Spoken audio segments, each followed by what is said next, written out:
మనం చేయాలి. ఈ వాగ్దానము దేవా నా జీవితంలో నెరవేర్పుగా నువ్వు చెయ్యి, నీకు అనుకూలమైన జీవితాన్ని నేను జీవిస్తాను అని తీర్మానం చేయాలి. హల్లెలూయా. తీర్మానం మనం కూడా ఇవ్వాలండి. వాగ్దానం చేయాలి దేవునికి. ఒకటే తీసుకోవడమే తప్ప మనం ఇచ్చడానికి మాత్రం ముందుకు రాము. వాగ్దానం చేసుకొని దేవునికి హామీ ఇద్దాం అనేది మనకు గుర్తుండదు. నిజమే, గత సంవత్సరానికి పోలిస్తే ఈ నూతన సంవత్సరంలో నేను 10-15 కల్లా అడుగు పెట్టాలి దేవాలయంలో. హల్లెలూయా. మారుతారు కదా, మారుస్తారు కదా టైమింగ్ టేబుల్. ఒకసారి అక్కడ చూడండి ఎంత టైం అయింది. ఈ టైంకి వదిలేయాలి చర్చి, అనుకున్న టైంకి స్టార్ట్ చేస్తారు కదా. కాబట్టి కొంచెం నేనేం అన్నాను అని మాత్రం మీ మనసులో ఉంచుకోకుండా మీ ఒక టైమింగ్ను మార్చుకొని పెద్దల కడనే లేచి 10:30 కల్లా షార్ప్ 10:30కి ఆలయానికి రావడానికి ప్రయత్నం చేయండి. దేవుడు మనకు అలాంటి ప్రయత్నం చేయడానికి దేవుడు కృప చూపిస్తాడు నూతన సంవత్సరంలో. ఇందాక బ్రదరు ఒక అధ్యాయాన్ని చదివాడు, ఒకటే వచనం చదివాడు. ఏంటది? హోషేయ గ్రంథం 11వ అధ్యాయం. ఒకసారి హోషేయ గ్రంథం 11వ అధ్యాయం 7వ వచనం. నన్ను విసర్జించవాలని. విసర్జన అంటే ఏమిటి? అన్నం బాగా తిని ఏమొస్తుంది? కడుపులో పట్టకపోతే వాంతి కట్టదు. విసర్జన ఏమంటారు? కట్టిన తిన్న తర్వాత డైజెషన్ కాకపోతే ఏం చేస్తారు? బలవంతంగా ఏళ్ళు పెట్టేనా దాన్ని విసర్జన. ఏదైనా కూడా విసర్జన. ఇక్కడ నన్ను విసర్జించవాలని నా జనులు తీర్మానము చేసుకుంది. అంతేగా వాళ్ళు ఏమో నిర్ణయం తీసుకున్నారు. దేవుణ్ణి మేము విసర్జించాలి, దేవుడి దగ్గరికి వెళ్ళకూడదు, దేవుని ఆరాధించకూడదు, దేవుని నామాన్ని మహిమపరచకూడదు. విసర్జన. నూతన సంవత్సరంలో అలాంటి తీర్మానం తీసుకుంటారా? దేవుడు 2026 ఇచ్చాడు. 20 సంవత్సరాల 26 మనకిచ్చాడు. కాబట్టి ఆ యొక్క నూతన సంవత్సరంలో మొదటి నెలలో 2వ పునరుత్థాన దినంలో ఉన్న నీకు దేవునికి సమీపంగా ఉండాలి, కానీ విసర్జన చేయడానికి లేదు. అక్కడ ఉన్న జనాలు దేవుని విసర్జించుకున్నారు, తీర్మానం తీసుకున్నారు. మహోన్నతుని చాటు చూడాలని ప్రవక్తలు పిలిచినను చూచుటకు ఎవడను మరి యత్నము చేయలేడు. రండయ్య, దేవుని సన్నిధికి రండి, దేవుణ్ణి ప్రార్థించండి, దేవుని సన్నిధిలో మొరపెట్టండి అని కొంతమంది ప్రవక్తలు సువార్త ప్రకటించిన మీరు మొండికేసుకున్నారు. ఆ మొండికేసుకున్న జనమే ఒకప్పుడు నోబము జనమే అనుకో. తింటూ తాగుతూ పిల్లిలాడుతూ ఎంజాయ్మెంట్ అంటారు కదా, అలాంటి ఎంజాయ్మెంట్లో ఉన్నారు నోబము. దేవుడికి తిరుగుబాటైన కార్యక్రమం. దేవుడిని విసర్జించి వారు అనుకున్నది వారు చేయడానికి ప్రయత్నపడుతున్నారు. కాబట్టి దేవుడికి ఏమొచ్చేదండి? ఉగ్రత, అనగా కోపం. దేవుడు ఒక్కసారి ఆకాశం నుంచి భూమి పైకి తేలి చూడగానే నోబహు కుటుంబం మాత్రమే నీతిగా యథార్థంగా దేవుని దృష్టిని ఆకర్షించుకున్నది.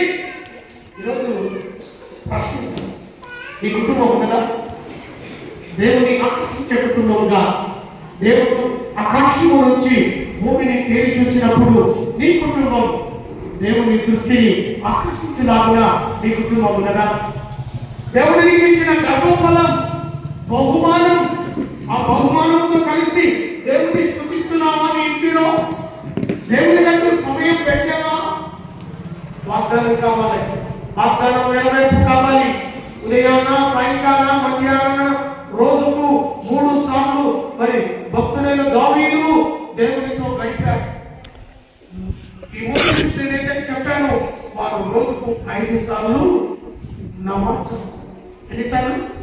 పని. మరి నీవు ఎన్నిసార్లు దేవునికి ఇస్తూ ఉన్నావు? రోజుకు 24 గంటలండి. 24 గంటల్లో 10% దేవునికి ఇవ్వాలి అంటే 2.5 గంటలు ప్రతిరోజు దేవునికి ఇవ్వాలి. ఎన్ని గంటలమ్మా? 2.5 గంటలు. 24 గంటల్లో 10% మనం ఇస్తే ఈ దేవుని సన్నిధిలో 2.5 గంటలు గడపాలి. అది ఏ విధంగా గడుపుతావు, ఎలా గడుపుతావు, ఏ సమయాన గడుపుతావు అనేది తీర్మానం నీదే. ఉదయాన, మధ్యాహ్న, సాయంకాలాన రోజుకు 1:45 సమయానికి, 50 నిమిషాలు సమయానికి అట్లా 3 times నువ్వు విభజన చేసుకుంటే దేవుడు నూతనమైన కార్యాలు జరిగిస్తాడు. కాబట్టి ఇక్కడ మీరు మాత్రం తీర్మానం తీసుకున్నారు. దేవుని యొక్క భక్తులు ప్రవక్తలు వచ్చారు, అయ్యా మీరు మారు మనసు పొందండి, దేవుని వైపు తిరిగి రండి. ఒకవైపు నోహము భక్తుడు ప్రకటిస్తూ ఉన్నాడు, ఓడ సిద్ధం చేస్తున్నాడు. ఓడను చేయడానికి 125 సంవత్సరాలు పట్టినప్పుడు ఆయన ఒకవాడిగా ఓడను సిద్ధం చేయట్లేదండి. ఒకవైపు సువార్తను ప్రకటిస్తున్నాడు. నీకు నీ కుటుంబం రక్షించాలంటే నేను చేస్తున్నట్టుగా నువ్వు కూడా ఓడను అని ప్రకటిస్తున్నాడు. ఆయన ఎవడు కూడా ఆయన మాట చవన పెట్టలే. ఆయనని అవమానపరుస్తున్నారు, అవహేళన చేస్తున్నారు. నోహముకు పిచ్చి పడింది. లోకమంతా ఊరిపోతుందట, లోకంలో వర్షం కురుస్తుందట. ఈయన ఏమో దేవుడా అని ఎగతాళి చేయడం ఆరంభించి, ఈ రోజుల్లో మన మధ్యలో కూడా కాస్త ప్రైస్ ఎక్కువ జరిగిన ఇంట్లో అనుకున్నాం, ప్రేయర్ మీటింగ్ ఎక్కువ జరిగింది అనుకున్నాం. మన పొరుగు వాళ్ళు ఏమంటారు, ఓహో చెప్పొచ్చేవాళ్ళమ్మా నీకే భక్తి, మనం మారినా ఇతరులు దేవుని సన్నిధిలో గడపాలి, వెళ్ళి గడిపినా ఇతరులకు వచ్చే ప్రాబ్లం అని వాటిని అన్నిటినీ మనం పట్టించుకోవాలి. నోహో పట్టించుకున్నాడా? నోహో భయంకరమైన ప్రజల్లో ఉన్నాడు, భయంకరమైన మనుషుల్లో ఉన్నాడు. వారి మధ్యన రోజు సూటి పోటీ మాటలతో వేధింపబడుతున్న వ్యక్తిగా ఉన్నాడని తన పని తాను చేస్తూనే ఉన్నాడు. హల్లెలూయా. మీరు ఎంతమంది చేస్తారు? నిజంగా దేవుని ఆరాధిస్తూ పాట పాడుతున్నారు, దేవుని సన్నిధిలో కుటుంబంలో ఎలుగెత్తి వరపెడుతున్నారా? నన్ను చూడు, నా కుటుంబాన్ని చూడు, నా వైపు చూడు, నా యేసయ్య, నా బిడ్డల్ని చూడు, నా స్థితిగతిని మార్చు. ఒక త్రాగుబోతుగా ఉన్న భర్త, ఒక తిరుగుబోతుగా ఉన్న స్త్రీ, నా మాట వినట్లేదే నా భర్త, నా మాట వినట్లేదే నా భార్య, బాధపడుతున్నావా? ఒకనొక సమయంలో మీ ఎదుట నిలబడిన నేను భయంకరమైన త్రాగుబోతు. ఉదయకాలం లేవగానే దాసులు సెలవిచ్చినట్టుగా అందరూ ఉదయకాలన ఛాయ్ తాగుతా ఉంటే నేను మందు తాగేవాడు. పెద్దల కడా లేవగానే మందు తాగేవాడు. రోజుకు 2 ఫుల్ బాటిల్ కొట్టేవాడిని. అలాగా తాగి కూర్చున్న సమయాల్లోనే దేవుడు నాతో మాట్లాడడం జరిగింది. ఆయన మాట్లాడతాడా బ్రదర్? తప్పు చేసిన అమ్మమ్మతో పిలవలేదా? అదవా ఎక్కడ నీవు? సిగ్గుకు తలొచ్చి చేసిన తప్పును బట్టి చెట్ల సందులో ఉన్నాడు. అదే పరిస్థితి నాది. ఎవరూ చూడట్లేదు. నా పక్కనే మా అన్న వాళ్ళు, మా అన్న వాళ్ళు ఎవరు నన్ను ప్రశ్నించారు. మా అన్న వాళ్ళకి ఎవరికి నేను కనపడట్లేదు. నా తండ్రి గారికి నేను కనబడకుండా రహస్యంగా కిచెన్లో వెళ్ళి నేను తాగుతున్నాను, ఎవరి గట్లయితే పడట్లేదు అని అనుకుంటున్నాను. అని చూసేవాడు, నువ్వెక్కడ తాగినా, ఏ స్థలంలో నీవున్నా, నాయన మెరలైన స్వరముతో మీతో హల్లెలూయా. అదే జరిగింది. భయంకరమైన పరిస్థితిలో తాగి సోఫా మీదలో కూర్చున్నప్పుడు దేవుడు నాతో మాట్లాడుతున్నాడు. ఏంటో తెలుసా? రేపటి నుంచి నువ్వు ఫాస్టింగ్లో ఉంటావు. ఏమంట? ఫాస్టింగ్లో ఉంటాం. ఎందుకంటే 40 రోజుల ఉపవాస దినాలు స్టార్ట్ అవుతాయి. దేవుడు నాతో వచ్చినాడు. బైబిల్లో రెఫరెన్స్ టీచర్ కూడా తెలియదు నాకు. మా తాతగారు సేవకులు, మా ముత్తాత సేవకులు, మా నాన్న సేవకులు ఈరోజు మేము అధిపరుస్తాం. మా మేనత్త పిల్లలు, మా నాన్న చెల్లెల పిల్లలు భూపా వంశంలో సువార్థికులు, మంగళూరు వంశంలో సువార్థికులు. మాకు ప్రకటించడం దేవుడు ఇచ్చిన బాధ్యత. మా యొక్క తాతలు పితరులు కూడా దేవుని సువార్తను. నేను తాగుతూ లోకం మీద పడి తిరుగుతుంటే ఆయనకి ఇష్టమండి. తాత చేసిన పరిచర్య, తాత చేసిన పరిచర్య, నాన్న చేసిన పరిచర్య నెక్స్ట్ ఎవరు చేయాలి? నేను తాగుతూ ఉంటే ఎవరికి అవమానం? ఒకవైపు ఏమో దైవజనుల కుటుంబం, మా నాన్న అమ్మ పరువులు తీస్తున్నారు. అలాంటి పరిస్థితిలో దేవుడు రేపు నుంచి నువ్వు ఫాస్టింగ్లో ఉండాలి అని చెప్పినప్పుడు రోజుకు 18 గంటలు ఉండేవారు. వితౌట్ వాటర్, నీళ్లు తాగలే, ఏది తినలే. రోజుకు 18 నుంచి 19 గంటలు అలా దేవుని సన్నిధిలో నేను, నా భార్య అప్పుడు బైబిల్ ఓపెన్ చేసి చదవటం ఆరంభించి 250 రోజులు ఉపవాసం ఉండి పాప రిజల్ట్స్ రాలే. అప్పటికి 10th క్లాస్ అమ్మాయి. రిజల్ట్స్ వచ్చినట్టుగా ఫంక్షన్ ఏర్పాటు చేసి దేవుని కృతజ్ఞతలు తెలియజేశాను. హల్లెలూయా. అదే రీతిగా రిజల్ట్స్ వచ్చాయి. రిజల్ట్స్ రాకముందే నా పాప ఫస్ట్ క్లాస్లో పాస్ అయ్యిందని దేవుని దర్శనం. రిజల్ట్స్ రాకముందే ప్రేయర్ మీటింగ్, ఆ తర్వాత రిజల్ట్స్. అదే రీతిగా ఫస్ట్ క్లాస్లో పాస్ అయింది. హల్లెలూయా. దేవుని దర్శనం ద్వారా మీటింగ్ ముందే ఏర్పాటు చేసేసాం. ఆ రోజు నుంచి దేవుని సన్నిధిలో గడుపుతున్నప్పుడు ఒక మాట అనుకున్నాను, దేవా నన్ను చూసావో లేదో కానీ, నీవు చూసినట్టుగా నాకు తెలుసో తెలియదో కానీ, నాకు జన్మనిచ్చిన తల్లిదండ్రులు నా పాప జీవితాన్ని చూశారు. నేను దేవుని సన్నిధిలో మారిపోయిన తర్వాత మారు మనసు కలిగిన జీవితాన్ని, సువార్త ప్రకటించే జీవితాన్ని నా తల్లిదండ్రుల ఎదుట 15 సంవత్సరాలు చేస్తున్న పరిచర్యను చూశారు. నా మిగతా అన్నలు కూడా 3 ఉన్నారు.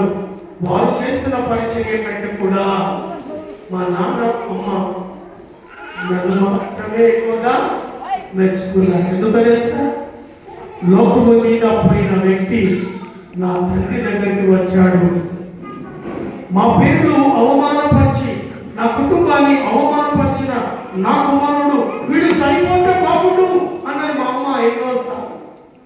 ఎక్కడైతే యాక్సిడెంట్ అయి చనిపోతే బాగుండు, మా పేరెంట్స్ కూడా అన్యాయంగా మా పరువు తీస్తున్నాడు అని ఆ రకముగా మరి దేవుని మహాకృప తన బిడ్డకు చేయించే దేవుడు. ఈరోజు ఎవరైనా అలాంటి పరిస్థితిలో ఉన్నారా? మధ్యాహ్నానికి బాలిస్తే కుటుంబాన్ని వేధిస్తూ నరకం ఏంటో తెలియదు కానీ ఆ నరకాన్ని కళ్ళారుగా చూసిన నా భార్య ఇక్కడనే ఉన్నది. మీకు సజీవ సాక్షురాలు. ఒక విచిత్రమైన తల వెంకట, తల నుంచి అరికాల దాకా ఆమె తినని చోటు దెబ్బలంటూ లేవు. భయంకరమైన ప్రాణపోతుగా కొడుతూ ఈ రాత్రి ఎప్పుడు పగలైపోతుందో అనే భయముతో వణుకుతూ నా కూతురు, నా భార్య రాత్రి గడిపే రోజులు ఎన్నో చూశాను. ఎప్పుడు మెలకు వస్తే అప్పుడు తిట్టడం, కొట్టడం. అలాంటి పరిస్థితిలో ఉన్న దేవుడు నన్ను దర్శించి ఒకటే చెప్పాడు, అయ్యా నేను శిష్యులను ఏర్పాటు చేస్తున్నా. ఆ శిష్యులను ఎవరు కూడా బీటెక్లు, ఇంజనీర్లు చదవలే కానీ వాళ్ళకు చేపలు పట్టడం కూడా రాదు. అలాంటి వారిని నేను శిష్యులుగా చేసుకున్నా. నేను ప్రభు వారికి సేవ చేయాలి అంటే, ఈ సువార్త ప్రకటించాలంటే ఉన్నతమైన చదువులు చదవాలి. నాకు ఏడవుతుంది, నేను నా వల్ల ఏడవుతుంది. దేవుడు చౌకగా కాదు, తనగా హల్లెలూయా.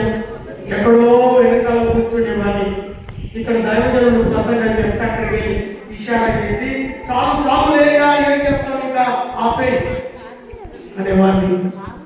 అదే వ్యక్తి ఈరోజు 2-3 గంటలు ఏకదాటిగా నిలబడి మాట్లాడించుకున్నాడు. దేవుని నామానికి మహిమ. హల్లెలూయా. ఈరోజు ఇంతగా ఎందుకు చెప్తున్నా తెలుసా? ఒక రోత జీవితాన్ని మార్చుకొని నూతనమైన నవీనమైన స్వభావం కలిగి దేవుని కొరకు సాక్షిగా సజీవుడుగా మరణిస్తే క్రీస్తు కొరకే మరణిస్తా తప్ప స్వార్థ ప్రకటించడానికి వచ్చారు. ఎంత దూరమైన పర్వాలేదు, వెళ్ళాలి. ఆయన చేసిన అద్భుతాన్ని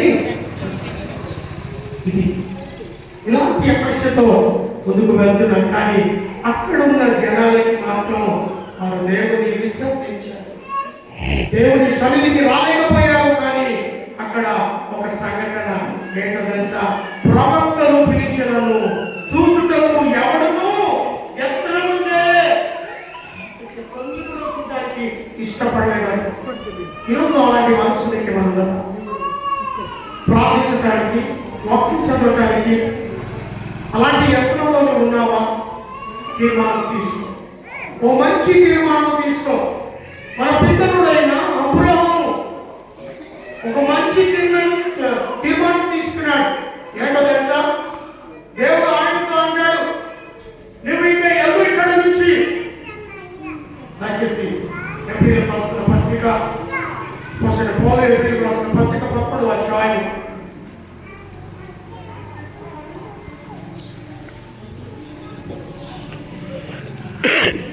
ఒకసారి చూడండి. 11 అబ్రహాము పిలువబడినప్పుడు విశ్వాసమును బట్టి ఆ పిలుపునకు లోబడి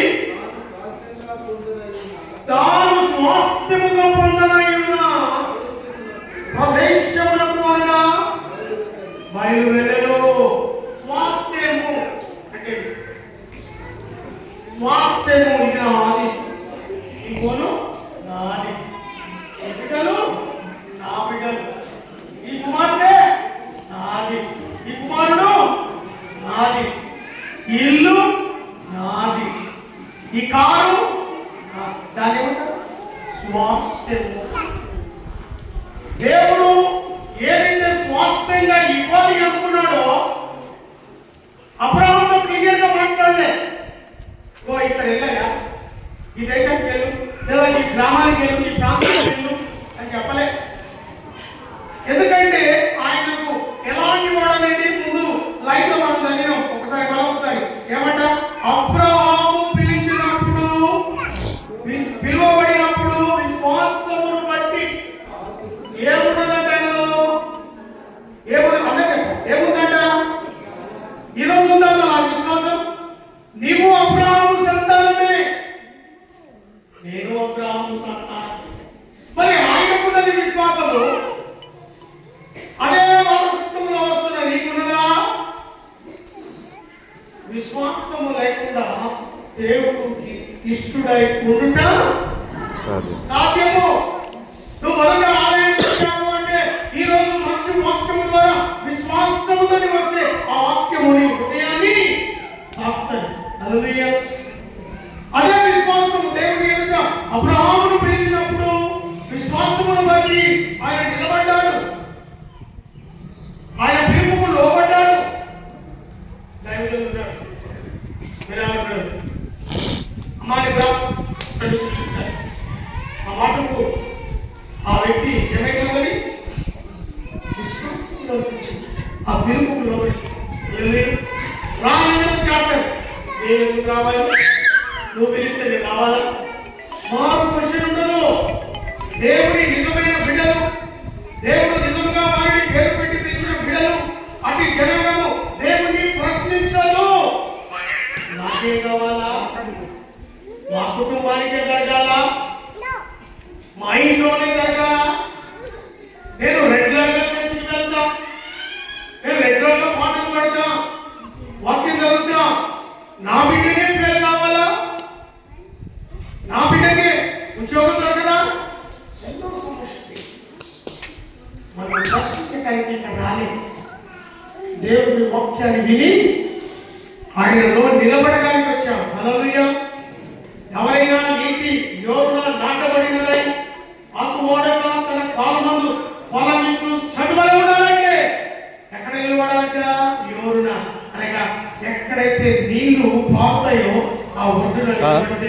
ఏ కాలమైనా ఎక్కడైతే చర్చ్ ఉంటుందో, ఎక్కడైతే వాక్యం ఉంటుందో, ఎక్కడైతే ఆలయం కలిసి ఉంటుందో ఆ ఆలయంలో గణపరుస్తూ భయపరుస్తూ కీర్తించి కొనియాడితే వారి జీవితంలో ఎప్పుడు పచ్చగానే ఒక్కడే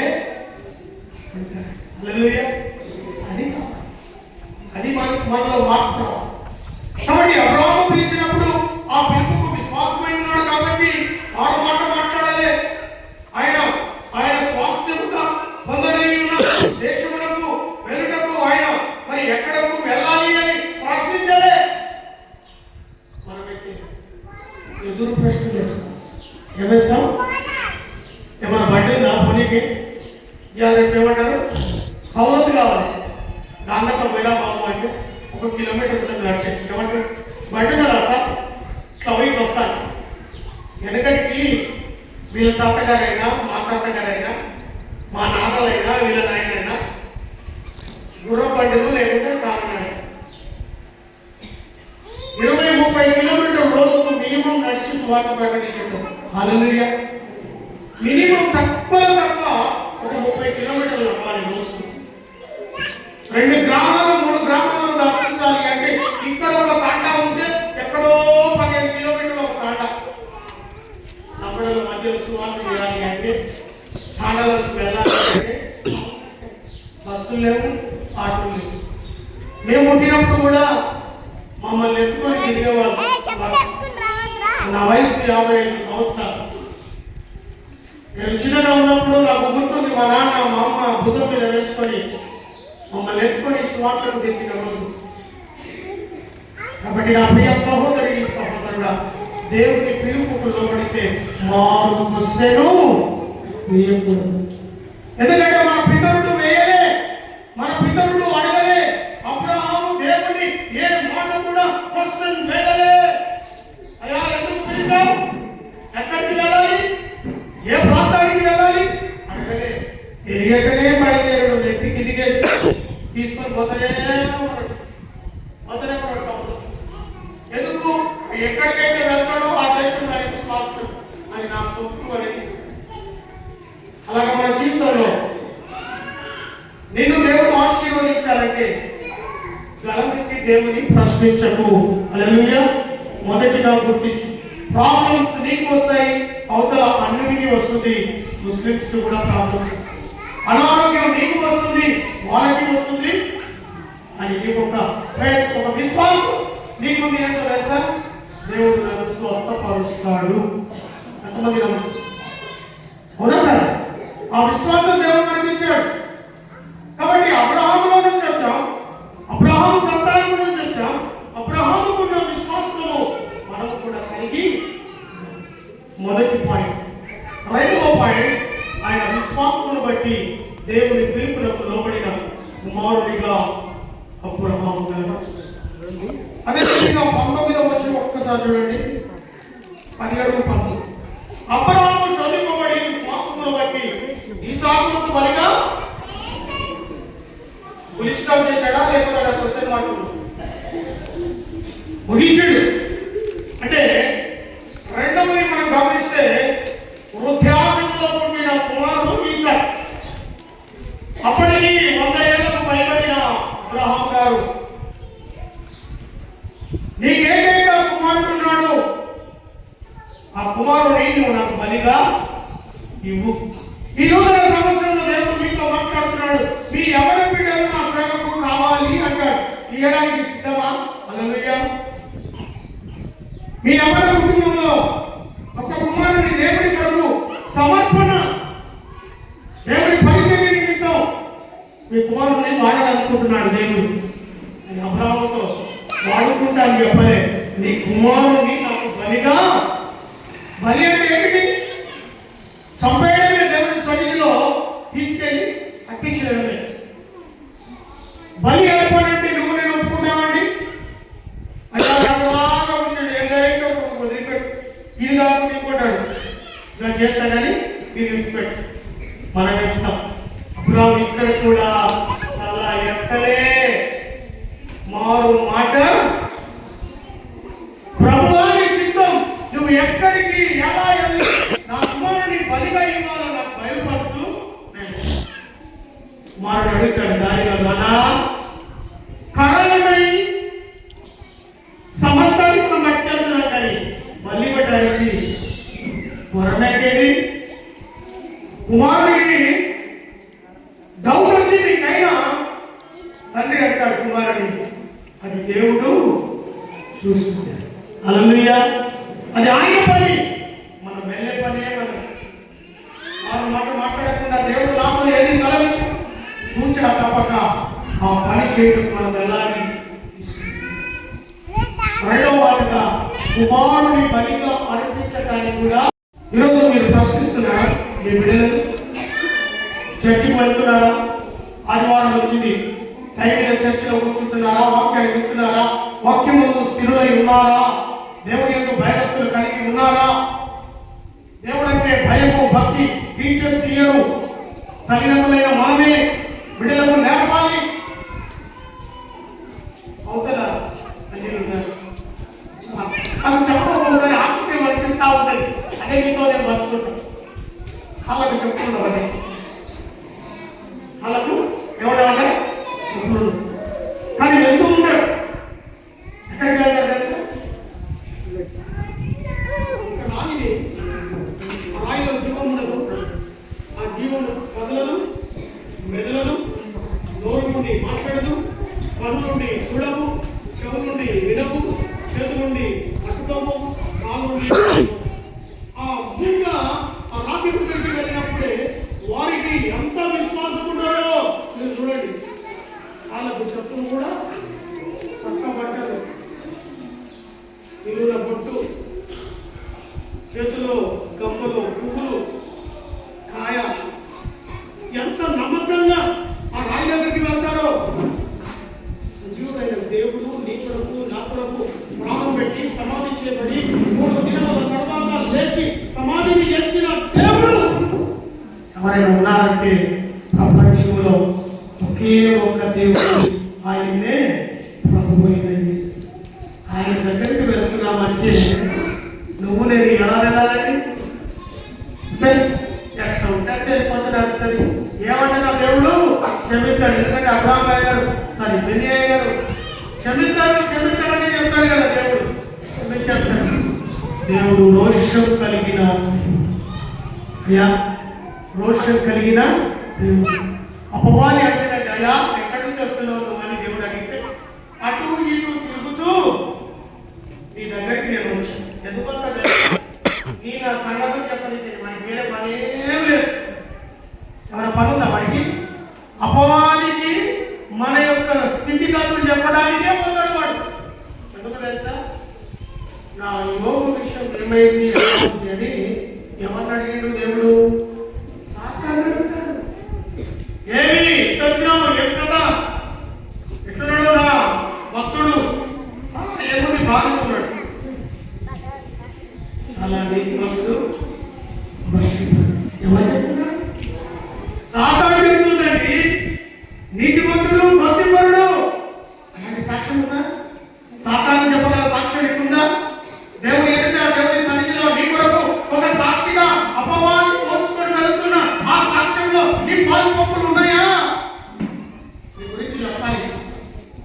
ఓ బలా నమ్మకమైన మంచి ప్రతి ఆదివారం మనక 10:30 గంటలకు ఉండగా గట్టిగా గంట కొట్టినట్టే ఆయన పాదము చర్చిలో ఉంటుంది. ఇది తీర్మానం. వాగ్దానమే కాదు, తీర్మానంలో కూడా దేవుని సన్నిధిలో మనం ఉండాలి. కాబట్టి నా ప్రియ సహోదరి సహోదరుడు, అబ్రహాం గారు మాట మాట్లాడలేదు. అదే రీతిగా ఒక ఉన్నతమైన రాజకుటుంబం ఉన్నది. ఆ కుటుంబాన్ని కూడా చూద్దాం. మరి మోషే ఎవరైనా ఎక్కడ మోషే మిరియాము అక్క ఎక్కడ కావాలండి తమ్మునికి? దాచిపెట్టిన కుమారుడు ఎవడైనా అపహరించుకొని పోతాడేమని అక్కడ కనబడ్డది. ఫరో రాజు కూతురి యొక్క మరి ఆ రోజులో ఉన్న పరిస్థితి ఏ 2 ఏళ్లలో పిల్లగాడు కనబడితే వాళ్ళు ఏం చేయాలి?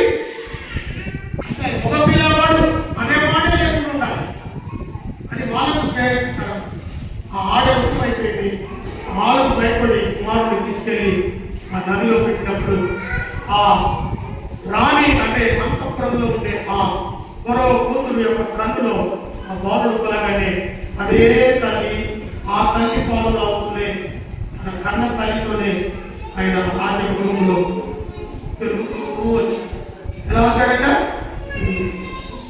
అదే వచ్చినాన్ని మనం ఇక్కడ చూద్దాం. 11:24 వచ్చిన ఒకసారి చూస్తే మోషే పెద్దవాడు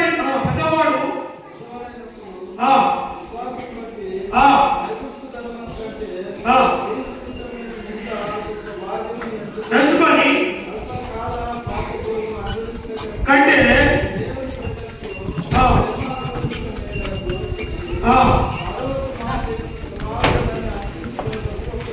లేదు లేదనగా దృష్టి ఉంచాను. ముందు జరిగే బహుమానం ఏదైతే ఉన్నదో అది నాకు కావాలి. ప్రతి ఒక్కరికి ప్రకటన గ్రంథంలో మనకేమున్నదంట? జీవ కిరీటము. ఈయనకు కూడా మోసకు ఒక గురి ఉంది.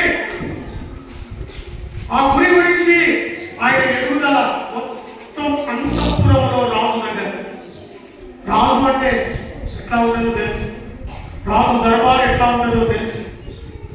మరో రాజు అప్పటికి పరిపాలన చేస్తున్నాడు. ఒకడు రా అంటే రావాలి, ఒకడు పో అంటే ఉన్నతమైన అధికారం కలిగి పరో సైన్యమంతా వారి మధ్యలో జరుగుతున్నాడు. ఎవరు? మోషే.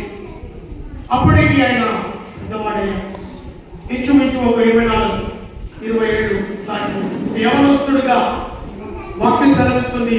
పెద్దవాడు అనగా మంచి తెలివితేటలు వచ్చాయి. కానీ ఇక్కడ ఆయన మనం గమనిస్తే వాక్యానుసారంగా ఐగుప్తు ధనము కంటే క్రీస్తు విషయమైన నింద గొప్ప వాక్యం. ఐగుప్తులో ఏమున్నది? అమ్మా, ఐగుప్తులో ఏమున్నది? ధనమున్నది, పేరున్నది, ఆస్తి ఉన్నది, అంతస్తున్నది, హోదా ఉన్నది. ఒక రాజుగా నెక్స్ట్ ఆయన్ని పరిపాలన చేసే అధికారం. మోషేకు ఏం తగ్గలేదు. అక్కడ మోషే ఉన్నతమైన స్థితిలో ఉన్నాడు. ఆయన రాజుగా నెక్స్ట్ రాజు ఆయనే ప్రమోషన్కి వచ్చేస్తాడు. అని ఆ ధనాన్ని ఇష్టపడలేదు. ఏమి ఇష్టపడలేదు? ఆ ధనాన్ని ఇష్టపడలే, ఆ పేరుని ఇష్టపడలే, ఆ ఉన్నతమైన సాధన ఏమంటారు రాజసింహాసనము ఇష్టపడలే. ఇంతగా చెప్పాలంటే మరో యొక్క కుమారుని నేనని చెప్పుకోవడానికి ఇష్టపడ్డాడు. పెరిగింది ఎక్కడ? పెరిగింది సాక్షాత్తు రాజు యొక్క అంతఃపురంలోనే పెరిగింది. కానీ ఒక నీళ్ళు దాని మీద కూడా ఆయన మీద కూడా వేసుకోలేదు.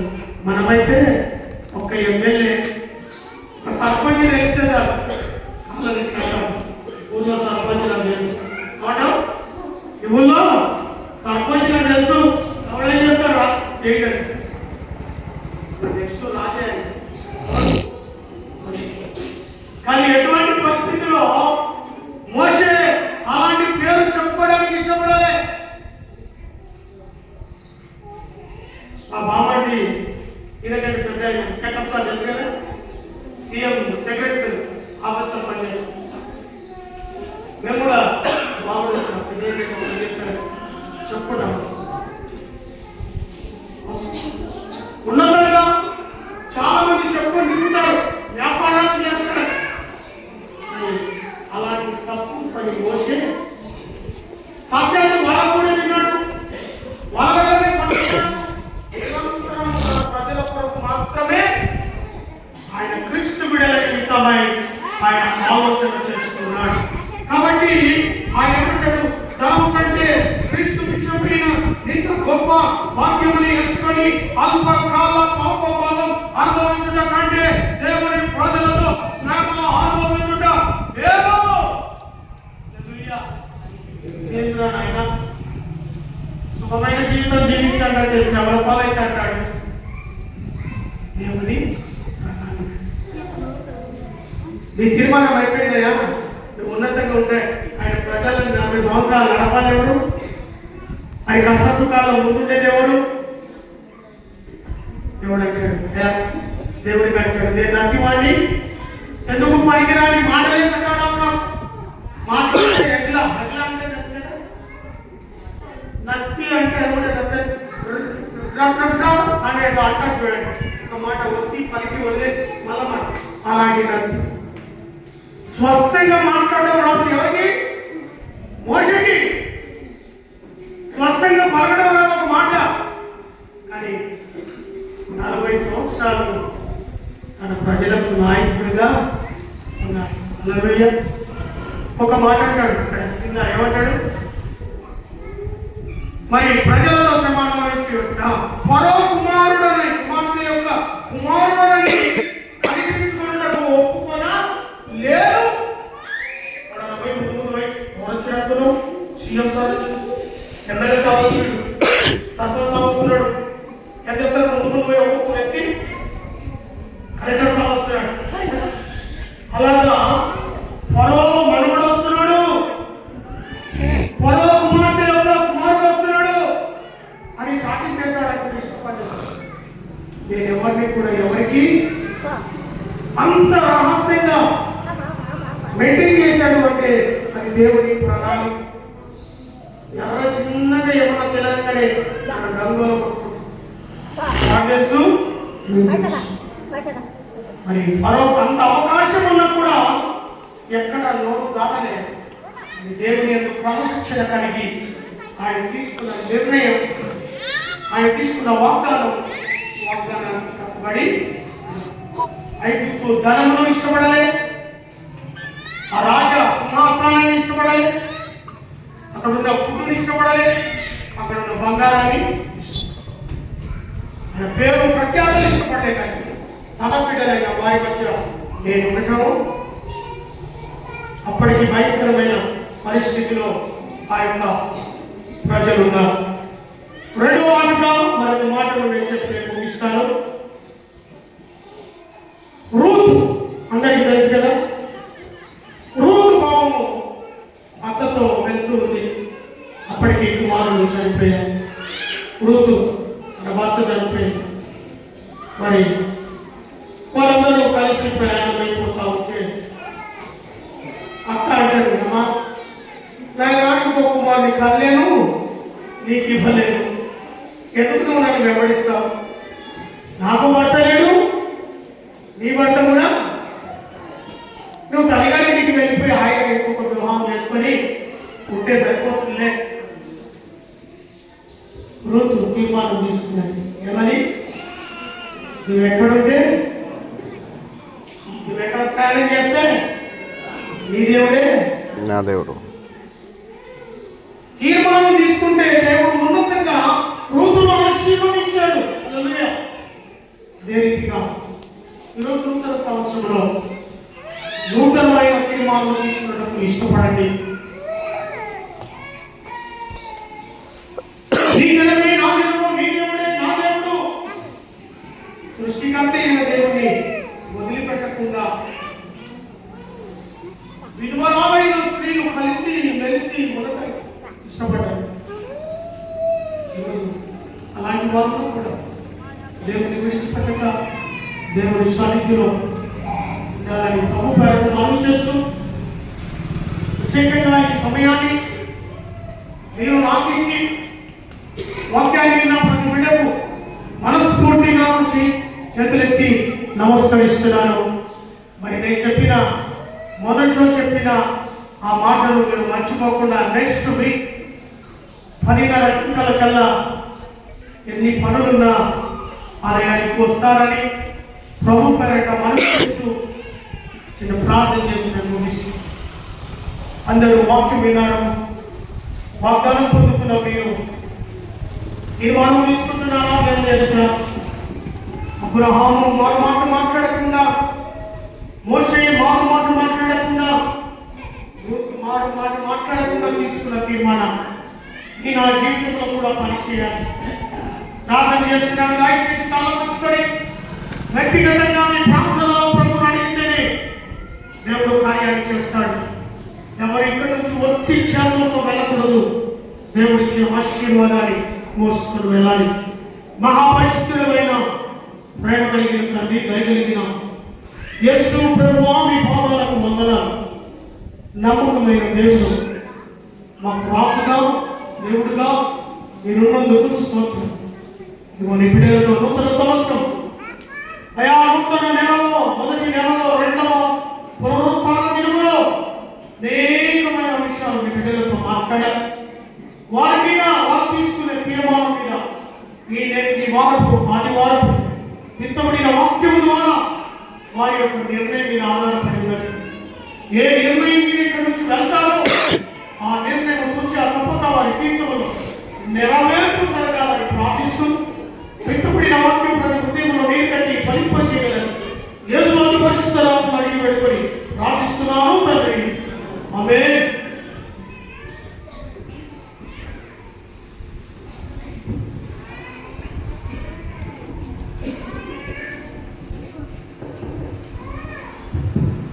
సమయంలో వాక్యాన్ని చేసిన దేవుడు వారికి మరి పరిస్థితులను దీవించి ఆశీర్వదించున్నాక ఈ సమయంలో మనం వాక్యము ఫలించినట్లు ప్రార్థన చేసుకున్నా. మధ్య పాస్టర్ ముందుకు వచ్చి వాక్యము ఫలించినట్లు ప్రార్థన చేస్తున్నారు.